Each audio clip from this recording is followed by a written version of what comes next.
കൊടുക്കും.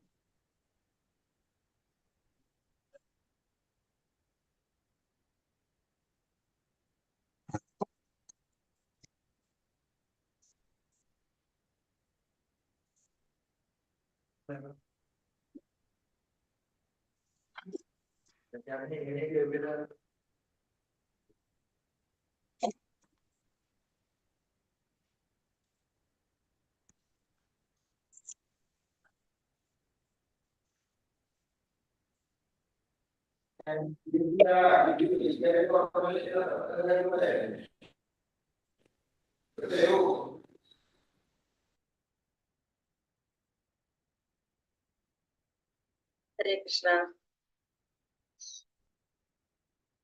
ഹരേ കൃഷ്ണ മാതാജി. ഹരേ കൃഷ്ണ മാതാജി. ഹരേ കൃഷ്ണ. ഹരേ കൃഷ്ണ ഹരേ കൃഷ്ണ മാതാജി. മാതാജി. ഹരേ കൃഷ്ണ. ഹരേ കൃഷ്ണ മാതാജി. കൃഷ്ണ മാതാജി. ഹരേ കൃഷ്ണ. ഹരേ കൃഷ്ണ. എല്ലാവർക്കും പ്രണാമം. ഹരേ കൃഷ്ണ. ഓം നമോ ഭഗവതേ വാസുദേവായ. ഓം നമോ ഭഗവതേ വാസുദേവായ. ഓം നമോ ഭഗവതേ വാസുദേവായ. ഓം അജ്ഞാനതിമിരാന്തസ്യ ജ്ഞാനാഞ്ജനാശലാകയ ചക്ഷുരുന്മീലിതം യേന തസ്മൈ ശ്രീഗുരവേ നമഃ. നമോ വിഷ്ണുപാദായ കൃഷ്ണപ്രേഷ്ഠായ ഭൂതലേ ശ്രീമതേ ഭക്തിവേദാന്ത സ്വാമിനിധി നാമിനേ. നമസ്തേ സാരസ്വതേ ദേവേ ഗൗരവാണി പ്രചാരിണേ നിർവിശേഷ ശൂന്യവാദി പാശ്ചാത്യ ദേശധാരിണേ. ജയ ശ്രീ കൃഷ്ണ ചൈതന്യ പ്രഭു നിത്യാനന്ദ ശ്രീ അദ്വൈത ഗദാധര ശ്രീവാസാദി ഗൗര ഭക്തവൃന്ദ. ഹരേ കൃഷ്ണ കൃഷ്ണ കൃഷ്ണ ഹരേ ഹരേ. ഹരേ രാമ ഹരേ രാമ രാമ രാമ ഹരേ ഹരേ. ഹരേ കൃഷ്ണ കൃഷ്ണ കൃഷ്ണ ഹരേ ഹരേ. ഹരേ രാമ രാമ രാമ ഹരേ ഹരേ. ഹരേ കൃഷ്ണ. ശ്രീ ശ്രീ രാധാകൃഷ്ണന്റെ 18 ദിവസത്തെ ഭഗവത്ഗീത ക്ലാസ്സിലേക്ക് എല്ലാവർക്കും സ്വാഗതം. നമ്മളിന്ന് അധ്യായം 5 കർമ്മയോഗം കൃഷ്ണാവബോധത്തിൽ പ്രവർത്തനം. കർമ്മയോഗം കൃഷ്ണാവബോധത്തിലുള്ള പ്രവർത്തനത്തെ കുറിച്ചാണ് നമ്മൾ ഇന്ന് 5ാമത്തെ അധ്യായത്തില് പഠിക്കുന്നത്. കർമ്മയോഗം എന്ന് വെച്ചാൽ നമ്മൾ പറഞ്ഞു ഭഗവാനുമായിട്ട് ബന്ധപ്പെടുത്തി ചെയ്യുക. അത് കൃഷ്ണാവബോധത്തിൽ എങ്ങനെയാണ് പ്രവർത്തിക്കുന്നത് എന്നാണ് നമ്മൾ ഇന്നത്തെ അധ്യായം 5ാമത്തെ അധ്യായത്തില് പറയുന്നത്. കർമ്മ സന്യാസ യോഗം എന്ന് കൂടി ഇതിനെ പറയും. അപ്പൊ നമ്മൾ അതിനു മുന്നേ ഇന്നലത്തെ അധ്യായത്തിൽ നമ്മൾ എന്തൊക്കെയാ കണ്ടത്? കൃഷ്ണനാദ്യമായിട്ട് ഗീത ഉപദേശിച്ചതാരെയാണ് ആർക്കാണെന്ന് കണ്ടു അല്ലെ? ആർക്കാണ് ഭഗവത്ഗീത ആദ്യമായിട്ട് ഉപദേശിച്ചത് നമുക്ക് മനസ്സിലായി. വിവസ്വാനാണ് ഉപദേശിച്ചു കൊടുത്തത്. അതിനുശേഷം അത് നഷ്ടപ്പെട്ടപ്പോഴാണ് പിന്നെ അർജുനന് പറഞ്ഞു കൊടുത്തതെന്ന് കണ്ടു. പിന്നെന്താ പറഞ്ഞത് നമ്മൾ ഇന്നലെ? ഭഗവാന്റെ അവതാരത്തെ അല്ലെ? അർജുനൻ ഭക്തനും മിത്രനുമായതുകൊണ്ടാണ് ഭഗവത്ഗീത ഉപദേശിച്ചത്. അതെ. വേറെന്ത് മനസ്സിലാക്കി നമ്മൾ ഇന്നലെ?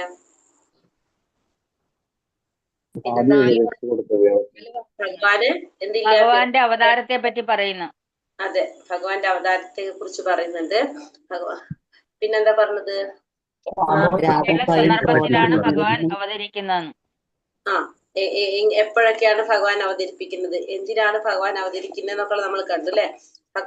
രാഗം, ഭയം, ക്രോധം എന്നിവ മാത്രമേ ഭഗവാനിൽ നമുക്ക് ശരണം ലഭിക്കാൻ സാധിക്കുകയുള്ളൂ എന്ന് മനസ്സിലായി. പിന്നെ 4 യുഗങ്ങൾ ഏതൊക്കെയാണെന്ന്? 4 യുഗങ്ങൾ കണ്ടു. വർണ്ണങ്ങള്. അതെ, ലാസ്റ്റ് ഭഗവാൻ പറഞ്ഞു അജ്ഞാനം കൊണ്ട് നിന്റെ സംശയങ്ങൾ, അജ്ഞാനം കൊണ്ടുണ്ടായ സംശയങ്ങളൊക്കെ ജ്ഞാനത്തിന്റെ വാളുകൊണ്ട് അറുത്ത് എഴുന്നേറ്റ് യുദ്ധം ചെയ്യാനാണ് ഭഗവാൻ അർജുനനോട് ഇന്നലെ 4ാമത്തെ അധ്യായത്തിൽ പറഞ്ഞ് അവസാനിപ്പിച്ചത് അല്ലെ?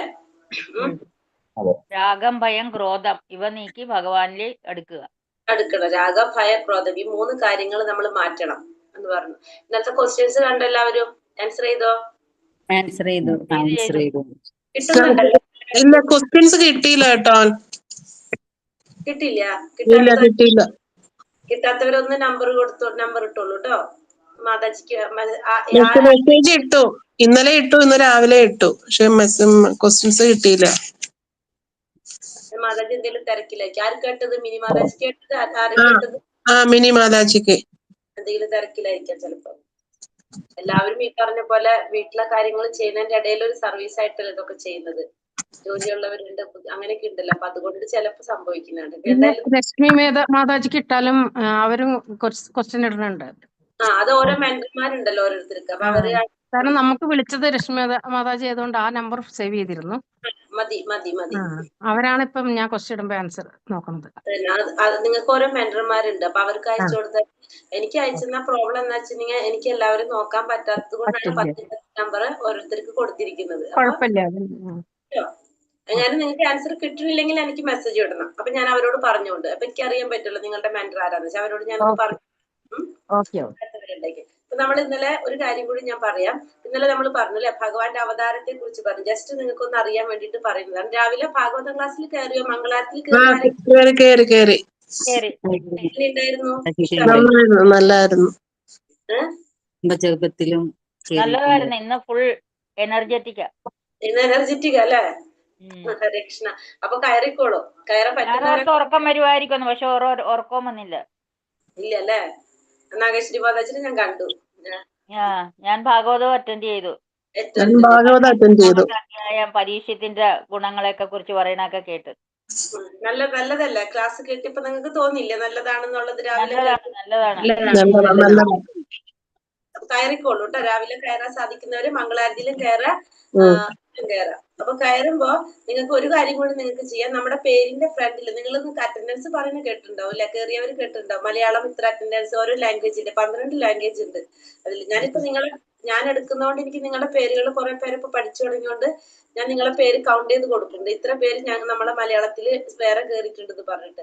അപ്പൊ നിങ്ങളെ പേരിന്റെ ഫ്രണ്ടില് മലയാളം കൂടി ചേർത്ത് കഴിഞ്ഞാൽ ഓട്ടോമാറ്റിക്കലി മലയാളത്തിൽ കൗണ്ട് വരും. അല്ലെങ്കിൽ ഞാൻ കൊടുക്കണം. അപ്പൊ അങ്ങനെയാണെങ്കിൽ പേരിന്റെ മുന്നിൽ ഇപ്പൊ നമ്മളെ പേരുണ്ടല്ലോ. ഇപ്പൊ നിങ്ങൾ ഇവിടെ ആരും ഇല്ലല്ലേ വേറെ? നോക്കട്ടെ ഒരു സെക്കൻഡ്. മലയാളം എന്ന് പറഞ്ഞിട്ട് ഇതിവിടെ കാണാം. മിനി പ്രസാദ് മാതാജി മലയാളം, ഉഷ കുമാരി മാതാജി, 2 പേര് കണ്ടോ അവിടെ? പാർട്ടിസിപ്പന്റ് എടുത്ത് നോക്കിയാൽ കാണാൻ പറ്റും നമുക്ക്. നമ്മുടെ പേര് അടിക്കുന്നതിന് മുന്നേ അല്ലെങ്കിൽ പേര് കഴിഞ്ഞിട്ടാലും വിരോധമില്ല, MAL എന്ന് ചേർക്കും മലയാളം എന്നുള്ളത്. MAL എന്ന് എഴുതി കഴിഞ്ഞാൽ നമ്മൾ കാരണം 12 ലാംഗ്വേജസ് ഉണ്ട്. 12 ലാംഗ്വേജിലുള്ളവർ കയറും മംഗളാരതിക്ക്. അപ്പൊ ഏത് ലാംഗ്വേജിലുള്ളവരാണ് മനസ്സിലാക്കാൻ വേണ്ടിട്ട് ചെയ്യുന്നത് കേട്ടോ അല്ല. അങ്ങനെ കൊടുത്താൽ അറിയാൻ പറ്റും. അല്ലെങ്കിൽ ഞാൻ ഈ പറഞ്ഞല്ലോ നിങ്ങളെ ഒരുവിധം പരിചയമുള്ളവരെ മുഴുവനും പേര് കാണുമ്പോൾ എനിക്ക് അറിയാൻ പറ്റുകൊണ്ട് ഞാൻ പറയും ഇതൊക്കെ നമ്മുടെ ക്ലാസ്സിലെ കുട്ടികളാണ്, ഇവരൊക്കെ പേര് കൂട്ടണം എന്ന് പറഞ്ഞിട്ട് പറയും. അപ്പൊ അങ്ങനെ പറയുന്നത് മാത്രം. ഹരേ കൃഷ്ണ. നമ്മള് ഒരു കാര്യം കൂടി പറയാം. ഭഗവാന്റെ അവതാരങ്ങളെ കുറിച്ച് നമ്മൾ ഇന്നലെ പറഞ്ഞില്ലേ? ഭഗവാന്റെ 22 അവതാരങ്ങള് ഭാഗവതത്തിൽ പറയുന്നുണ്ട്. ഭാഗവതത്തിൽ തന്നെ 22 അവതാരങ്ങൾ പറയുന്നുണ്ട്. അപ്പൊ അത് ജസ്റ്റ് ഒന്ന് പറഞ്ഞിട്ട് നമുക്ക് 4ാമത്തെ അധ്യായത്തിൽ പറഞ്ഞതാണല്ലോ അത്. ഇന്നലെ ഞാൻ പറയാൻ സമയത്തിന്റെ തൊടുപ്പിന് വിട്ടു, നമ്മൾ ചെയ്തില്ല. അതായത് ഭഗവാന്റെ അവതാരങ്ങൾ 22 എണ്ണം പറയുന്നത്. 1ാമത്തെ അവതാരം പറയുന്നത് ബ്രഹ്മദേവന്റെ. 1ാമതായിട്ട് പറയുന്നത് 4 കുമാരന്മാരായിട്ട് അവതരിച്ചതാണ് പറയുന്നത് കേട്ടോ. ഭഗവാന്റെ 4 കുമാരന്മാരായിട്ട്, ബ്രഹ്മാവിന്റെ 4 മാനസപുത്രന്മാരെന്നാണ് ഭഗവാന്റെ അവതാരം. 4 കുമാരന്മാരായിട്ടാണ് അവതരിക്കുന്നത്. 2ാമത്തെ അവതാരം വരാഹ രൂപത്തിലാണ് ഭഗവാൻ വരുന്നത്. വരാഹമായിട്ടാണ് 2ാമത്തെ അവതാരം പറയുന്നത്. ഭഗവാന്റെ 3ാമത്തെ അവതാരം നാരദ മഹർഷിയായിട്ട് വരുന്നത്. 4ാമത്തെ അവതാരമായിട്ട് ധർമ്മരാജാവിന്റെ പുത്രനായിട്ട് വരുന്ന ബ്രഹ്മാവിന്റെ ധർമ്മദേവൻ. നരനും അർജുനനുമായിട്ട് വരുന്നത്, നരനാരായണനായിട്ട് വരുന്നതാണ് 4ാമത്തെ അവതാരം. 5ാമത്തെ അവതാരം വരുന്നത് കപില ഭഗവാനായിട്ട് ഭഗവാന്റെ 5ാമത്തെ അവതാരം വരുന്നത്. 6ാമത്തെ അവതാരം വരുന്നത് അത്രി മഹർഷിയുടെയും മാനസൂയുടെയും മകനായിട്ട് ദത്താത്രേയനാണ് 6ാമത്തെ അവതാരം. 7ാമത്തെ ഭഗവാന്റെ അവതാരം സ്വയംഭൂ മനുവിന്റെ കാലഘട്ടത്തിലുള്ള യജ്ഞാവതാരം. ഭഗവാന്റെ 7ാമത്തെ അവതാരം യജ്ഞാവതാരാണ്. 8ാമത്തെ അവതാരം ഋഷഭദേവനായിട്ടാണ് 8ാമത്തെ അവതാരം വരുന്നത്. 9ാമത്തെ അവതാരം വരുന്നത് പൃഥ്വിരാജാവായിട്ടാണ് 9ാമത്തെ അവതാരം വരുന്നത്. 10ാമത്തെ അവതാരം വരുന്നത് മത്സ്യാവതാരം വരുന്നത്. 10ാമത്തെ അവതാരം നമുക്കറിയുന്നത് ഇതൊട്ട് അറിയുന്നത് മത്സ്യാവതാരാണ് 10ാമത്തെ അവതാരം. 11ാമത്തെ അവതാരം എന്താണ്?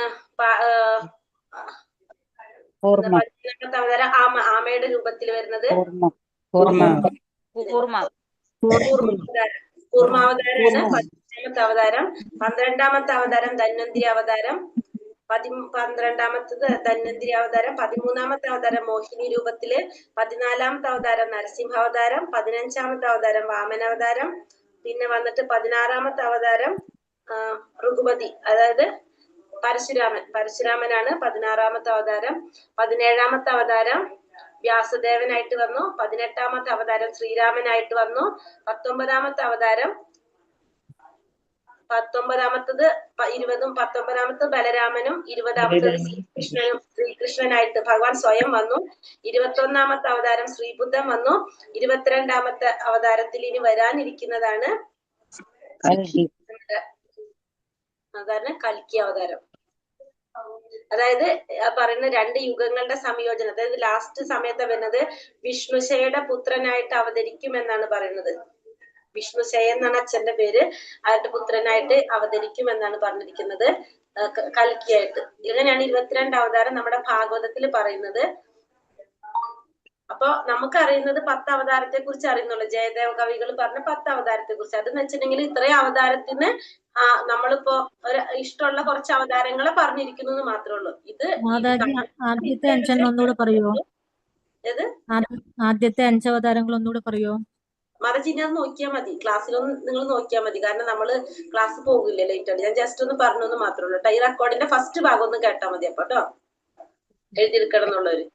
അപ്പൊ ഇത് നമ്മള് എന്താ പറഞ്ഞ ഭാഗവതത്തിലും 22 അവതാരം പറഞ്ഞിട്ടുള്ളൂ. പക്ഷെ അല്ലാതെ തന്നെ ഇനിയുണ്ട് ഭഗവാന്റെ അവതാരങ്ങള്.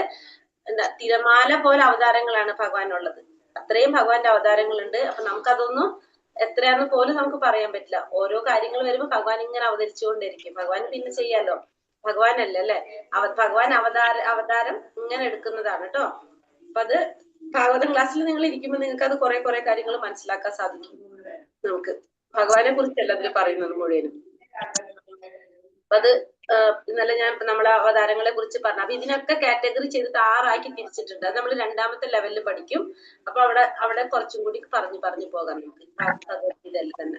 അപ്പൊ നമ്മൾ ഇന്നിപ്പോ 4ാമത്തെ അധ്യായം നമ്മൾ പറഞ്ഞു.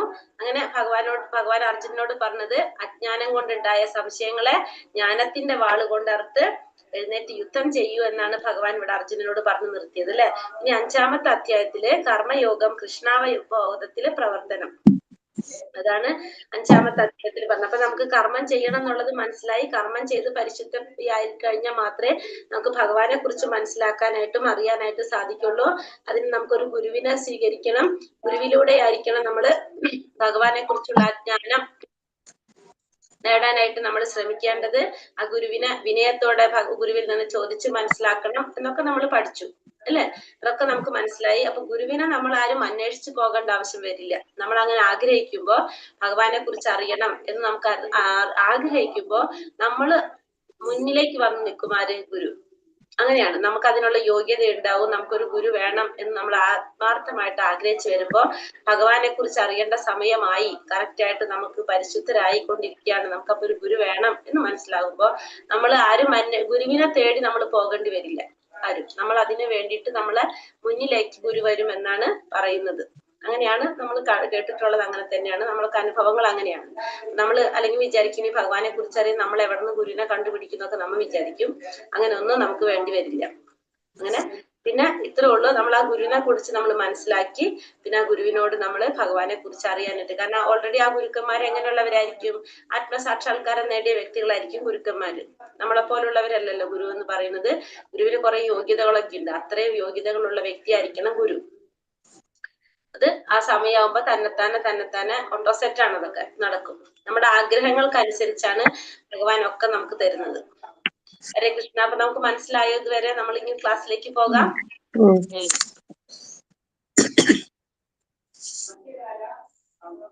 അപ്പൊ നമ്മള് ഇന്ന് 5ാമത്തെ അധ്യായം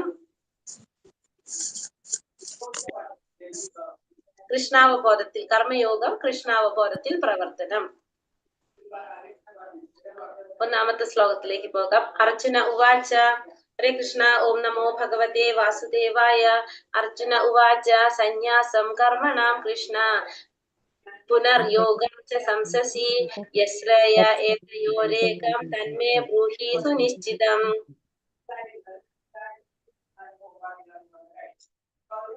എന്താ പറയുന്നത് ഇവിടെ? അർജുനൻ പറഞ്ഞു, കൃഷ്ണ, കർമ്മം ഉപേക്ഷിക്കണമെന്ന് ഒരിക്കൽ അങ്ങ് എന്നോട് ആവശ്യപ്പെടുന്നു.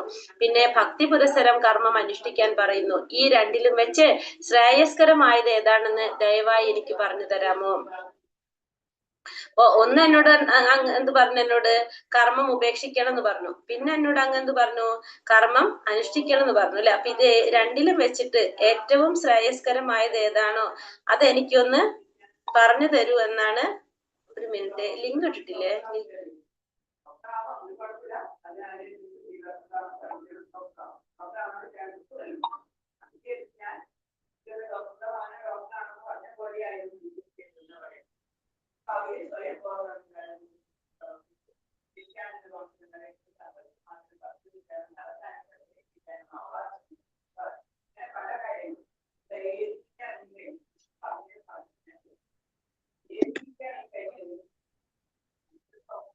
ഫസ്റ്റ് നമ്മളുടെ അർജുനൻ എന്താ പറയേണ്ടത്? ആദ്യം എന്നോട് അങ്ങ് പറഞ്ഞു കർമ്മം ഉപേക്ഷിക്കാൻ പറഞ്ഞു, പിന്നെ പറഞ്ഞു ഭക്തി പുരസ്സരം കർമ്മം അനുഷ്ഠിക്കാൻ പറഞ്ഞു. ഈ രണ്ടിലും വെച്ച് ഏറ്റവും ശ്രേയസ്കരമായത് ഏതാണെന്ന് ദയവായി എനിക്ക് പറഞ്ഞു തരുമോ? അപ്പൊ ഇതിൽ ഏതാണ് ഏറ്റവും ശ്രേയസ്കരമായിട്ടുള്ള കാര്യം അതെനിക്ക് പറഞ്ഞു തരൂ എന്നാണ് ഭഗവാനോട് ഇവിടെ അർജുനൻ ചോദിക്കുന്നത്. അപ്പൊ ഭഗവാൻ എന്താ പറഞ്ഞു കൊടുക്കുന്നത്? ശ്രീ ഭഗവാനുവാച സന്യാസ കർമ്മയോഗശ്ച നിശ്രേയസ്സകരാവുഭൗ തയോസ്തു കർമ്മ സന്യാസാത് കർമ്മയോഗോ വിശിഷ്യത്തെ.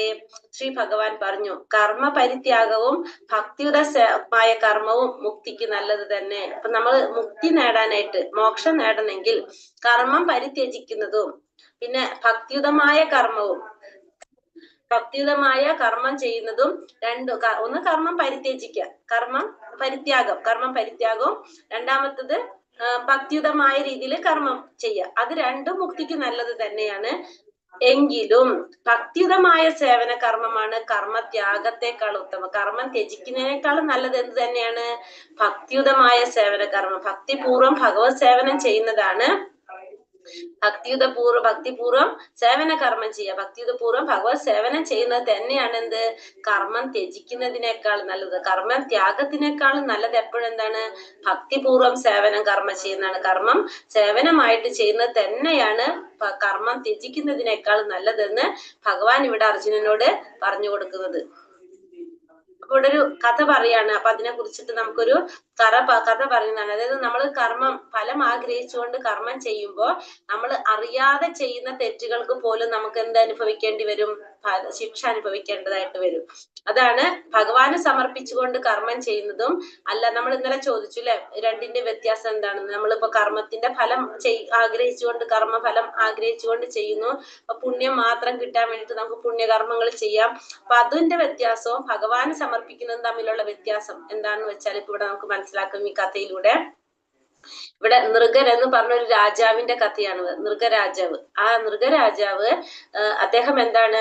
അദ്ദേഹം പുണ്യകർമ്മങ്ങൾ, രാജാവാണല്ലോ. അപ്പൊ അദ്ദേഹം എപ്പോഴും തന്നെ പുണ്യഫലങ്ങൾ മാത്രം അനുഭവിക്കാൻ വേണ്ടിയിട്ട് കുറെ ശ്രേഷ്ഠമായ രീതിയിൽ ദാനം ചെയ്യുന്ന ഒരു രാജാവാണ് അദ്ദേഹം. ദാനങ്ങൾ കൊടുക്കുക.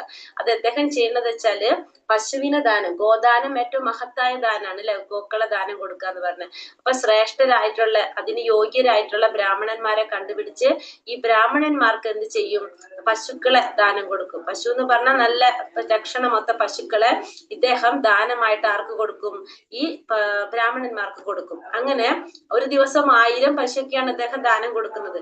അങ്ങനെ ഒരു ദിവസം അദ്ദേഹം പതിവ് പോലെ ദാനം കൊടുത്തൊരു ശ്രേഷ്ഠനായിട്ടുള്ള ബ്രാഹ്മണന് ദാനം കൊടുത്തു കഴിഞ്ഞിട്ട് ആ പശുവിനെ കൊണ്ട് ബ്രാഹ്മണൻ പോയി വീട്ടിൽ ചെന്ന് പശുവിനെ അവിടെ കെട്ടിയിട്ടു. പക്ഷെ വൈകുന്നേരമായപ്പോ ഈ പശു അവിടെ നഴിഞ്ഞ് ഈ കൊട്ടാരത്തിലെ പശുക്കളുടെ കൂട്ടത്തിൽ വന്നു നിന്നു. ഇത് രാജാവിനും അറിയില്ല, ഈ ബ്രാഹ്മണനും മനസ്സിലായില്ല. പിറ്റേന്നാള് രാവിലെ നോക്കിയപ്പോ ഈ ബ്രാഹ്മണൻ നോക്കിയപ്പോ വീട്ടിൽ ആ പശു ഇല്ല. രാജാവിന് ഇത് മനസ്സിലായിട്ടേ ഇല്ല. പിറ്റേ ദിവസം രാജാവ് വീണ്ടും എന്ത് ചെയ്യും? വേറെ ബ്രാഹ്മണന്മാർക്ക് ദാനം കൊടുത്തു. അങ്ങനെ ഈ അഴിഞ്ഞു വന്ന പശുവിന്, മറ്റൊരു ബ്രാഹ്മണന് ദാനം കൊടുത്ത പശു, അഴിഞ്ഞു വന്ന പശുവിനാണ് ഈ പിറ്റേ ദിവസം വേറൊരു ബ്രാഹ്മണന് ഈ രാജാവ് അറിയാതെ ദാനം കൊടുക്കുന്നത്. രാജാവിന് മനസ്സിലായില്ല, പക്ഷെ രാജാവ് ദാനം കൊടുക്കുന്നത്. അങ്ങനെ ഇന്ന് ദാനമായിട്ട് കിട്ടിയ പശുവിനെ കൊണ്ട് ബ്രാഹ്മണൻ പോകുമ്പോ പശു നഷ്ടപ്പെട്ട ബ്രാഹ്മണൻ രാജാവിന്റെ അടുത്ത് പരാതി പറയാനായിട്ട് കൊട്ടാരത്തിലേക്ക് വരാണ്. ഈ സങ്കടം പറയാനായിട്ട്, പശു ഇങ്ങനെ പോയി എന്ന് പറയാനായിട്ട് കൊട്ടാരത്തിലേക്ക് വരാണ്. അപ്പൊ ഇവര് വഴിയിൽ വെച്ച് 2 കൂട്ടരും തമ്മിൽ കണ്ടുമുട്ടും. കണ്ടുമുട്ടുമ്പോ പശു നഷ്ടപ്പെട്ട ബ്രാഹ്മണന് മനസ്സിലാവും ഇത് തന്റെ പശുവാണ്, ഇന്നലെ തന്റെ വീട്ടിൽ നിന്ന് ഇറങ്ങി വന്നിട്ടുള്ള ഈ പശുവാണ് ഇതെന്നുള്ളത് ബ്രാഹ്മണന് മനസ്സിലാവും. അങ്ങനെ അവര് രണ്ടുപേരും തമ്മിൽ തർക്കാവും. അപ്പൊ മറ്റേ ബ്രാഹ്മണൻ പറയും എനിക്കിന്ന് രാജാവ് ദാനമായിട്ട് തന്നതാണെന്ന്. മറ്റേ ആള് പറയുന്നതാണ് ഇത് ഇന്നലെ എനിക്ക് രാജാവ് തന്നതാണെന്ന് പറയും. അങ്ങനെ രണ്ടുപേരും കൊട്ടാരത്തിലെത്തി രാജാവിന്റെ മുമ്പിൽ കാര്യം പറയും. അപ്പൊ രാജാവിന് മനസ്സിലായി താൻ അറിയാതെ തനിക്ക് തെറ്റ് സംഭവിച്ചതാണെന്നുള്ളത് രാജാവിന് മനസ്സിലായി. അങ്ങനെ രാജാവ് രണ്ടുപേരോടും പറയും, ഒരാൾ വിട്ടുകൊടുത്താലല്ലേ മറ്റാൾക്ക് അത് ശരിയാവുള്ളൂ. പക്ഷെ രണ്ടുപേരും അത് വിട്ടുകൊടുക്കാനായിട്ട് തയ്യാറാവില്ല. അങ്ങനെ ലാസ്റ്റ് രണ്ടുപേരും ആ പശുവിനെ അവിടെ ഉപേക്ഷിച്ച് രാജാവിനെ ശപിച്ചു പോകും. രാജാവിനെ ശപിച്ച് അവര് പോകും. രാജാവിന് എന്തിനതൊക്കെ ചെയ്തത്? ശാപം കിട്ടാനാണ് അതൊക്കെ ചെയ്തത്? അല്ല അല്ലെ, രാജാവിന് പുണ്യം അനുഭവിക്കാൻ വേണ്ടിയിട്ടാണ് ചെയ്തത്. കാരണം വെച്ചാൽ പുണ്യപ്രവർത്തി ചെയ്തു കഴിഞ്ഞാല് സ്വാഭാവികമായിട്ടും നമുക്ക് എന്ത് സാധിക്കും? പുണ്യലോകത്ത് സ്വർഗലോകത്ത് പോയിട്ട് ജീവിക്കാനായിട്ട് സാധിക്കും. അതിനു വേണ്ടിയിട്ടാണ് രാജാവ് ഇതൊക്കെ ചെയ്തത്. പക്ഷെ ഇവിടെ രാജാവിന് എന്താ കിട്ടിയത്? അതിന് ശാപമാണ് രാജാവിന്. അങ്ങനെ രാജാവ് പിന്നെ മരണപ്പെട്ടു. കുറെ കഴിഞ്ഞ് പിന്നെ രാജാവ് മരണപ്പെടുമ്പോ മരണം കഴിഞ്ഞ ശേഷം നമ്മൾ എവിടേക്ക് പോകും? വടക്കിലെ ധർമ്മരാജന്റെ അടുത്തേക്ക് പോകുമ്പോ ധർമ്മരാജൻ എന്താ പറയുന്നത്? അങ്ങ് കുറേ പുണ്യങ്ങൾ ചെയ്തിട്ടുണ്ട്, കുറെ പുണ്യഫലങ്ങൾ അങ്ങക്ക് അനുഭവിക്കാനുണ്ട്, അതും കൂടാതെ ഒരു പാപത്തിന്റെ ഫലവും അങ്ങക്ക് അനുഭവിക്കാനുണ്ട്. അപ്പൊ എന്ത് വേണം? ആദ്യം പുണ്യം വേണം അനുഭവിക്കണം, പാപം അനുഭവിക്കണം. അപ്പൊ രാജാവ് പറയും ആദ്യം പുണ്യം അനുഭവിക്കുക, എന്നിട്ട് ആദ്യം പാപം അനുഭവിക്കുക, എന്നിട്ട് പുണ്യം അനുഭവിക്കുക. അങ്ങനെ ഈ ബ്രാഹ്മണന്മാരുടെ ശാപത്തിന്റെ ഫലമായിട്ട് ശാപം അനുഭവിക്കാൻ വേണ്ടിയിട്ട് ഇദ്ദേഹം ഈ രാജാവ് ഭഗവാന്റെ ദ്വാരകയിലുള്ള കൊട്ടാരത്തിലെ ഒരു പൊട്ടക്കിണറ്റിൽ ഒരു പല്ലിയായിട്ട് വന്ന് ജന്മം എടുക്കേണ്ടതായിട്ട് വരും. മനുഷ്യനായിരുന്നു, രാജാവായിരുന്നു. എന്നിട്ട് അദ്ദേഹം എവിടേക്ക് വന്ന് ജന്മം എടുക്കേണ്ടി വന്നു? ഒരു പല്ലിയായിട്ട് വന്നിട്ട് ജന്മം എടുക്കേണ്ടതായിട്ട് വന്നു. അങ്ങനെ ആ കൊട്ടാരത്തില് ആ പൊട്ടക്കിണറ്റില് വലിയൊരു പല്ലിയായിട്ട് അവിടെ കിടക്കുക. അങ്ങനെ ഭഗവാന്റെ മക്കള് കളിച്ചുകൊണ്ടിരുന്നപ്പോ അവര് കളിച്ചുകൊണ്ടിരുന്ന പന്ത് ഈ കിണറ്റിൽ വീഴും. അങ്ങനെ കുട്ടികൾ ആ പന്ത് എടുക്കാനായിട്ട് വരുമ്പോ ഈ പല്ലിയെ കണ്ടവർ പേടിക്കും. അങ്ങനെ അവര് അച്ഛനായിട്ടുള്ള ഭഗവാനോട് ചെന്ന് പറയുമ്പോ ഭഗവാൻ വന്നിട്ട് ആ പന്ത് എടുക്കാനായിട്ട് ചെയ്യുമ്പോ ആ പല്ലിക്ക് സ്പർശനം കിട്ടിയിട്ട് ശാപമോക്ഷം കിട്ടാണ്. ഭഗവാനിൽ നിന്ന് ശാപമോക്ഷം കിട്ടും ആ പല്ലിക്ക്. അങ്ങനെ ആ പല്ലിയോട് ഭഗവാൻ ചോദിക്കുകയാണ് അങ്ങ് ആരാണെന്ന് ചോദിക്കുമ്പോഴാണ് ഈ പല്ലി പറയുന്നത് അങ്ങേക്ക് അറിയാത്തതായിട്ട് ഒന്നുമില്ല, ഭഗവാനാണ് അല്ലെ, ഭഗവാൻ അറിയാത്തതായിട്ട് ഒന്നുമില്ല, പക്ഷെ എങ്കിലും ഞാൻ പറയാം എന്ന് പറഞ്ഞിട്ടാണ് ഈ കാര്യങ്ങൾ ആര് പറയുന്നത്? ഇവിടെ മൃഗരാജാവ് പറയുന്നത്. അപ്പൊ അറിയാതെ ചെയ്തൊരു തെറ്റിന്റെ ഫലമായിട്ടാണ് ഇവിടെ പല്ലിയായിട്ട് ജന്മം എടുക്കേണ്ടി വന്നത്. അപ്പൊ ഇങ്ങനെ പറഞ്ഞു. അപ്പൊ അവിടെ തീർന്നു, ആ ശാപം കിട്ടി അവിടെ തീർന്നു. അങ്ങനെ അത് കഴിഞ്ഞ് മോക്ഷം കിട്ടി, പിന്നെ പുണ്യഫലങ്ങൾ അനുഭവിക്കാനായിട്ട് അദ്ദേഹം പോകാണ്. അപ്പൊ ഇവിടെ ഈ കഥയിൽ നമുക്ക് മനസ്സിലാകുന്നത് എന്താണ്? നമ്മള് ചെയ്തത് അവിടെ എന്തിനു വേണ്ടിയിട്ടാണ് രാജാവ് ചെയ്തത്? മുഴുവനും പുണ്യഫലങ്ങൾ. പക്ഷെ അറിയാതെ കരുതി കൂട്ടിട്ട് ചെയ്തതല്ല രാജാവ്, അറിയാതെ ചെയ്ത തെറ്റിന്റെ ഫലമായിട്ട് എന്ത് അനുഭവിക്കേണ്ടി വന്നു? അവിടെ പാപം അനുഭവിക്കേണ്ടതായിട്ട് വന്നു. അപ്പൊ അങ്ങനെയാണ് നമ്മൾ ഇങ്ങനെ കർമ്മം ചെയ്താലുള്ള പ്രശ്നം. നേരെ മറിച്ചത് ഭഗവാന് സമർപ്പിച്ചുകൊണ്ടാണ് നമ്മൾ പ്രവർത്തികൾ ചെയ്യുന്നതെങ്കിലോ നമുക്ക് അവിടെ പാപപുണ്യം എന്ന് പറഞ്ഞ സംഭവം അവിടെ വരുന്നില്ല. മനസ്സിലായോ? ഹരേ കൃഷ്ണ. മനസ്സിലായി. ഹരേ കൃഷ്ണ. അപ്പൊ അടുത്തത് നിത്യ സന്യാസി യോനാദ്വേഷ്ടീന കാംക്ഷതി നിർദ്ദന്തോ ഹി മഹാബാഹോ സുഖം പ്രമുച്യതേ. കർമ്മഫലങ്ങൾ ആഗ്രഹിക്കുകയോ വെറുക്കുകയോ ചെയ്യാത്ത ആളാണ് നിത്യസന്യാസി. ഒരു നിത്യസന്യാസി എന്ന് പറഞ്ഞാൽ അദ്ദേഹം എങ്ങനെയാണ്? പരിത്യാഗിയായിരിക്കും. നിത്യസന്യാസി പരിത്യാഗിയായിരിക്കും. അദ്ദേഹം എന്താഗ്രഹിക്കുന്നില്ല? കർമ്മത്തിന്റെ ഫലങ്ങൾ ആഗ്രഹിക്കുന്നുമില്ല, വെറുക്കുന്നുമില്ല. അങ്ങനെയുള്ള ആളാണ് ആര്? നിത്യസന്യാസി. മഹാബാഹുവായ അർജുന, അയാൾ ദ്വന്ദ്ങ്ങളിൽ നിന്നൊഴിഞ്ഞ് എളുപ്പത്തിൽ ഭൗതിക ബന്ധനത്തിൽ നിന്ന് മുക്തനാകുന്നതോടൊപ്പം മോക്ഷമടയുകയും ചെയ്യുന്നു. അപ്പൊ ആ വ്യക്തി ദ്വന്ദ്ങ്ങളിൽ നിന്നെല്ലാം ഒഴിഞ്ഞ് എളുപ്പത്തില് ഭൗതികമായ ബന്ധനത്തിൽ നിന്ന് മുക്തനാകുന്നതോടൊപ്പം മോക്ഷം അടയുകയും ചെയ്യും. അപ്പൊ കർമ്മങ്ങൾ ആഗ്രഹിക്കുകയും ചെയ്യുന്നില്ല, കർമ്മത്തിന്റെ ഫലം ആഗ്രഹിക്കുന്നില്ല, വെറുക്കുന്നില്ല. രണ്ടും ഇല്ലാത്ത ആള്, ബാലൻസ് ചെയ്തിട്ട് പോകാം, നമുക്ക് ഒന്നിനോടൊരു ഭാവം ഇല്ല. അങ്ങനെയുള്ള പോകുന്ന ആളാണ് നിത്യസന്യാസി എന്ന് പറയുന്നത്. അപ്പൊ ഈ നിത്യസന്യാസിമാര് കർമ്മത്തിന്റെ ഫലങ്ങൾ ആഗ്രഹിക്കുകയും വെറുക്കുന്നില്ലെങ്കിൽ അവർക്ക് എളുപ്പത്തിൽ എന്ത് സാധിക്കും? ഈ ഭൗതിക ബന്ധനത്തിൽ നിന്ന് മോചനം നേടാനായിട്ട് സാധിക്കും. അവർക്ക് വേഗം തന്നെ ഈ ഭൗതിക ബന്ധനത്തിൽ നിന്ന് മോചനം നേടി ആത്മീയത്തിലേക്ക് കടക്കാനായിട്ട് അവർക്ക് സാധിക്കും. മോക്ഷം അടയാനായിട്ട് അവർക്ക് പെട്ടെന്ന് സാധിക്കും. സന്യാസസ്തു മഹാബാഹോ ദുഃഖമാപ്തൂമയോ ഗതഃ യോഗയുക്തോ മുനിർ ബ്രഹ്മാനചീരേണാധിഗച്ഛതി. എല്ലാ കർമ്മങ്ങളും ത്യജിച്ചു വന്നിരിക്കലും ഭക്തിയുടെ സേവനത്തിൽ ഏർപ്പെടാതെ ആർക്കും സന്തുഷ്ടി നേടാനാവില്ല. അപ്പൊ എല്ലാ കർമ്മങ്ങളും ത്യജിച്ചു വന്നിരുന്നാലും ഭക്തിയുടെ സേവനത്തിൽ ഏർപ്പെടാതെ ആർക്കും സന്തുഷ്ടി നേടാൻ സാധിക്കില്ല. ഭക്തിയുടെ സേവനത്തിൽ ഏർപ്പെട്ടിരിക്കുന്ന ചിന്താശാലിയായ ഒരു വ്യക്തി അജിരേണ പരമപദം പ്രാപ്തിക്കും. അപ്പൊ നമ്മൾ എല്ലാ കർമ്മങ്ങളും നമ്മൾ ത്യജിച്ചു എന്നിരുന്നാലും നമ്മൾ കഴിഞ്ഞ ശ്ലോകത്തിൽ പറഞ്ഞത് അതല്ല, നിത്യസന്യാസി എന്ന് പറഞ്ഞ കർമ്മഫലങ്ങൾ ആഗ്രഹിക്കുകയോ വെറുക്കുകയോ ചെയ്യാത്ത ആളാണ് സന്യാസി എന്ന് പറഞ്ഞത്. അപ്പൊ കർമ്മത്തിന്റെ ഫലങ്ങളെല്ലാം വേണ്ടാന്ന് വെച്ച് ആഗ്രഹിക്കുന്നില്ല, വെറുക്കുന്നില്ല. ഇവിടെ നമ്മൾ എല്ലാ കർമ്മങ്ങളും ത്യജിച്ചു എന്നാലും പക്ഷെ ഭക്തിയുടെ സേവനത്തിൽ ചെയ്യാതെ, ഭക്തിയുടെ സേവനം ചെയ്യാതെ നമുക്ക് ഒരിക്കലും എന്ത് കിട്ടില്ല? സന്തുഷ്ടി നേടാനായിട്ട് സാധിക്കില്ല. കർമ്മങ്ങളൊക്കെ നമ്മൾ ത്യജിച്ചു, പക്ഷെ ഭക്തിയുടെ സേവനം കൂടി ചെയ്യുമ്പോഴാണ് നമുക്ക് സന്തുഷ്ടി നേടാൻ സാധിക്കുന്നത്. ഭക്തിയുടെ സേവനത്തിൽ ഏർപ്പെട്ടിരിക്കുന്ന ചിന്താശാലിയായ ഒരു വ്യക്തി, ഭക്തിയുടെ സേവനം ചെയ്തുകൊണ്ടിരിക്കുന്ന ഒരു വ്യക്തി, ഭക്തിയുടെ സേവനം എന്ന് വെച്ചാൽ എന്താണ്? ഭഗവാനെ സേവിച്ചുകൊണ്ടിരിക്കുക. ഭക്തിയുടെ സേവനം ചെയ്തുകൊണ്ടിരിക്കുന്ന ഒരു വ്യക്തി അജിരേണ പരമപദം പ്രാപിക്കും. എന്താണ്? നമുക്ക് ഉറപ്പായിട്ടും എന്ത് പറയാം? ഭക്തിയുടെ സേവനം ചെയ്യുന്ന ഒരു വ്യക്തിക്ക് എന്ത് സാധിക്കും? പരമപദം, പരമമായ പദം. പരമപദം എന്ന് വെച്ചാൽ ഏതാണ്? പരമമായ പദം ഭഗവാൻ അല്ലെ? പരമമായ പദം, ഏറ്റവും ഭഗവാന്റെ പാദം പോകാനായിട്ട് സാധിക്കും. ഇതാണ് ഭഗവത് സേവനത്തിൽ ഏർപ്പെട്ടുകൊണ്ടിരിക്കുന്ന ഒരു വ്യക്തിയുടെ പ്രത്യേകത. കാരണം അവര് ചെയ്യുന്നതും പ്രവർത്തിക്കുന്നതും എല്ലാം ഭഗവാന് വേണ്ടിയിട്ടാണ്. അവരെല്ലാം പ്രവർത്തിക്കുന്നതും ചെയ്യുന്നതും എല്ലാം ആർക്ക് വേണ്ടിയിട്ടാണ്? ഭഗവാന് വേണ്ടിയിട്ടാണ്. അപ്പൊ അങ്ങനെയുള്ളവർക്ക് എളുപ്പത്തിൽ തന്നെ എന്ത് സാധിക്കും? ഭഗവാൻ പരമപദം പ്രാപിക്കാനായിട്ട് സാധിക്കും. ഇനി ആ ഭക്തിയുടെ സേവനം ചെയ്യുന്നവരുടെ അവസ്ഥ എങ്ങനെയായിരിക്കും പറയുന്നത് ഇവിടെ. ബ്രഹ്മണ്യാധ്യായ കർമാണി സംഗം ത്യക്താ കരോതി യഃ ലിപ്യതേന സ പാപേന പത്മപത്രാമി വാംപസ. ആസക്തി കൂടാതെ ഫലത്തെ പരമപുരുഷന് സമർപ്പിച്ചുകൊണ്ട് തന്റെ കർത്തവ്യങ്ങൾ അനുഷ്ഠിക്കുന്ന ഒരാളെ താമരയിലയിൽ വെള്ളം എന്ന പോലെ ദുഷ്കർമ്മ ഫലങ്ങൾ ബാധിക്കുകയില്ല. അപ്പൊ ആസക്തി കൂടാതെ, നമുക്ക് ആസക്തി ഇല്ലാതെ, നമുക്ക് എന്തിനും ആസക്തി ഇല്ല, അതിനോട് ആസക്തി ഇല്ല, ആസക്തി ഇല്ലാതെ ഫലത്തെ പരമപുരുഷന് സമർപ്പിച്ചുകൊണ്ട് തന്റെ കർത്തവ്യങ്ങൾ അനുഷ്ഠിക്കുന്ന ഒരാള്, നമ്മൾ കർമ്മം ചെയ്യുന്നു, പക്ഷെ നമുക്ക് ആ കർമ്മത്തിന്റെ ഫലത്തിനോട് ഒരിക്കലും ആസക്തി ഇല്ല. ആ കർമ്മത്തിന്റെ ഫലങ്ങൾ മുഴുവൻ പരമപുരുഷനായ ഭഗവാന് സമർപ്പിച്ചുകൊണ്ടാണ് നമ്മൾ ചെയ്യുന്നതെങ്കിൽ, അങ്ങനെയുള്ളവർ ചെയ്യുന്നത് എങ്ങനെയാ പറയണത്? താമര ഇലയിൽ വെള്ളം എന്ന പോലെ ദുഷ്കർമ്മ ഫലങ്ങൾ ബാധിക്കുന്നില്ല. ഒരു താമര ഇല വെള്ളത്തിൽ കിടന്നാൽ എന്താണ്? ആ വെള്ളത്തിൽ നിന്ന് ആ താമരയിൽ എടുത്താലും ആ താമരയില നനഞ്ഞതായിട്ട് തോന്നില്ല നമുക്ക്, അല്ലെ? ആ വെള്ളത്തിന്, താമരയില വെള്ളത്തിൽ ഇടുന്നാലും അത് എടുത്തു കഴിഞ്ഞാല് അതിന് വെള്ളം ഉണ്ടാവില്ല. അതേപോലെ തന്നെയാണ് നമ്മൾ ചെയ്ത കർമ്മത്തിന്റെ ഫലങ്ങൾ നമ്മളെ ബാധിക്കുകയില്ല. എങ്ങനെയാണെങ്കിൽ?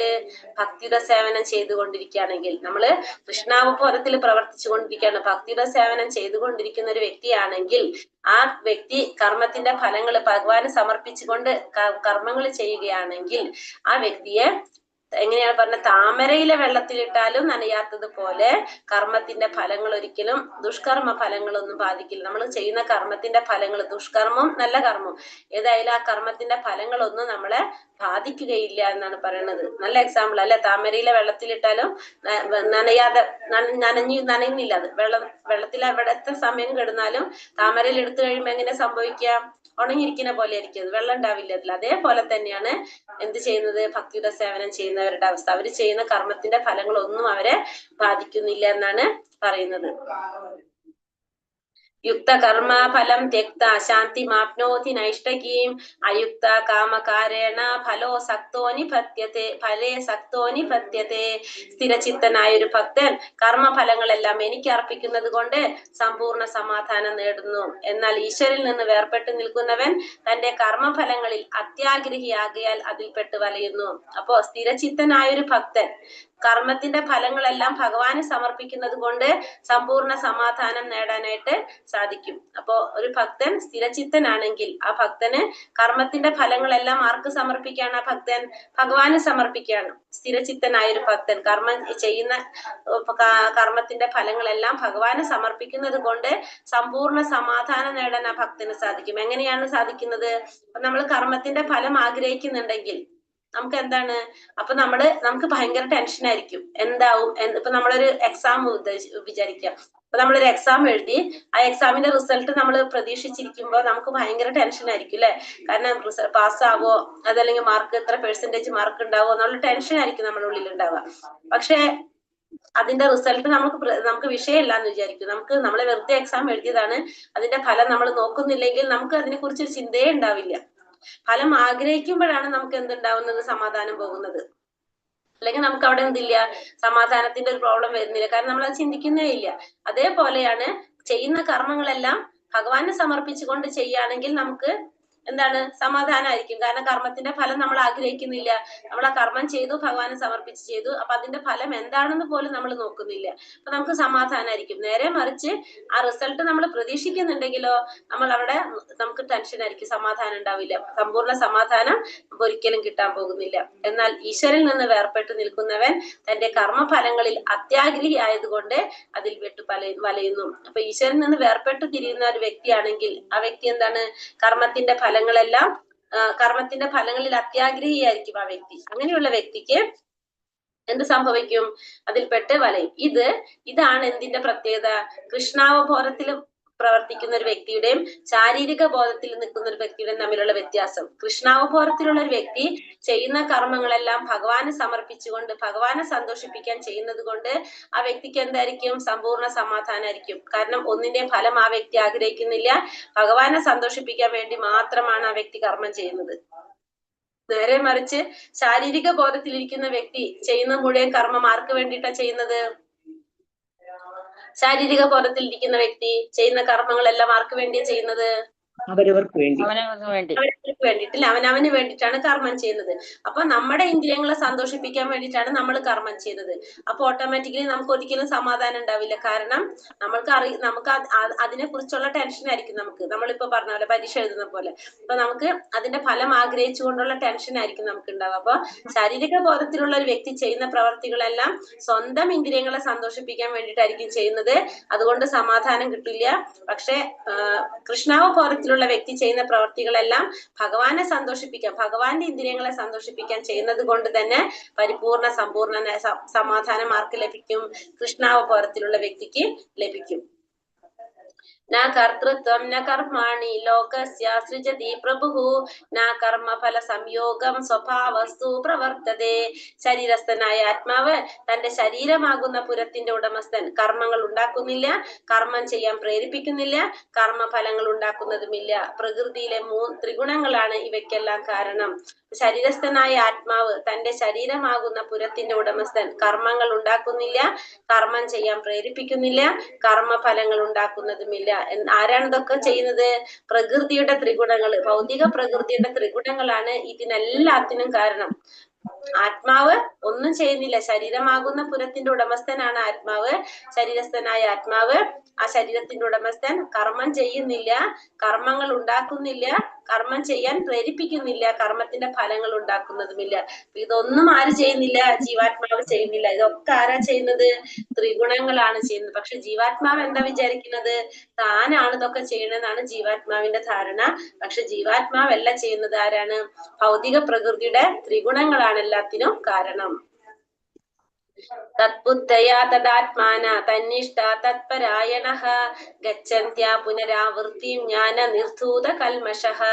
ബുദ്ധിയും മനസ്സും വിശ്വാസവും ആശ്രയവുമെല്ലാം പരമ്പൊരുളിൽ ഉറപ്പിച്ചു നിർത്തുമ്പോൾ പരിപൂർണ ജ്ഞാനത്താൽ സംശയങ്ങൾ ഒഴിഞ്ഞ് മുക്തിമാർഗത്തിൽ മുന്നേറുന്നു. അപ്പൊ ബുദ്ധി, മനസ്സ്, വിശ്വാസം, ആശ്രയം, 4 കാര്യങ്ങൾ ഭഗവാന്റെ ഉറപ്പിച്ചു നിർത്തുക. എന്തൊക്കെയാണ്, ബുദ്ധി, മനസ്സ്, വിശ്വാസം, ആശ്രയം. 4 കാര്യങ്ങളാണ് ഭഗവാനിൽ പരമ്പൊരുളിലായിട്ടുള്ള ഭഗവാന്റെ ഉറപ്പിച്ചു നിർത്തേണ്ടത്. നമ്മുടെ ബുദ്ധി, മനസ്സ്, വിശ്വാസം, ആശ്രയം, ഈ 4 കാര്യങ്ങള് പരമ്പൊരുളിൽ ഉറപ്പിച്ചു നിർത്തി കഴിഞ്ഞാൽ പരിപൂർണ ജ്ഞാനത്താൽ സംശയങ്ങൾ ഒഴിഞ്ഞ് മുക്തിമാർഗത്തിൽ മുന്നേറാൻ സാധിക്കും.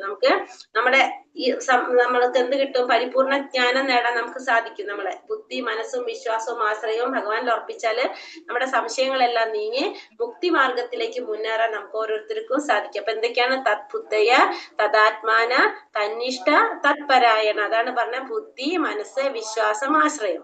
ഈ 4 കാര്യങ്ങള് ഭഗവാന്റെ ഉറപ്പിച്ചു നിർത്താം. എങ്ങനെയാണ് നമ്മൾ അത് ഉറപ്പിച്ചു നിർത്തുന്നത് ഭഗവാനില്? നമ്മൾ നേരത്തെ പഠിച്ചു, ബ്രഹ്മമായിട്ടും പരമാത്മാവായിട്ടും ഭഗവാനായിട്ടും. നമുക്ക് ചിലവര് ഭഗവാനെ ബ്രഹ്മരൂപത്തില് ഭഗവാനെ ധ്യാനിക്കില്ല, ചിലര് പരമാത്മാവായിട്ട് ധ്യാനിക്കുന്നവരുണ്ട്, ചിലര് ഭഗവാനായിട്ട് കാണുന്നവരുണ്ട്. അപ്പൊ ബ്രഹ്മമായിട്ട് ധ്യാനത്തിലൂടെ നമുക്കറിയാം ബ്രഹ്മസാക്ഷാത്കാരത്തിലേക്ക് എത്താൻ സാധിക്കും. പരമാത്മാവായിട്ടാണെങ്കിലോ ധ്യാനത്തിലൂടെ തപസ്സിലൂടെ നമുക്ക് പരമാത്മാ രൂപത്തില് ഭഗവാനെ ധ്യാനിച്ച് സാക്ഷാത്കാരത്തിലേക്ക് എത്താനായിട്ട് സാധിക്കും. അതല്ലെങ്കിൽ സച്ചിദാനന്ദ സ്വരൂപരായിട്ടുള്ള ഭഗവത് സാക്ഷാത്കാരത്തിലൂടെ ഭഗവാൻ പ്രാപിക്കാനായിട്ട് സാധിക്കും. അങ്ങനെ ഇത് 3 തരത്തിൽ നമുക്ക് ചെയ്യാനായിട്ട് സാധിക്കും. നമ്മൾ പറഞ്ഞതാണ്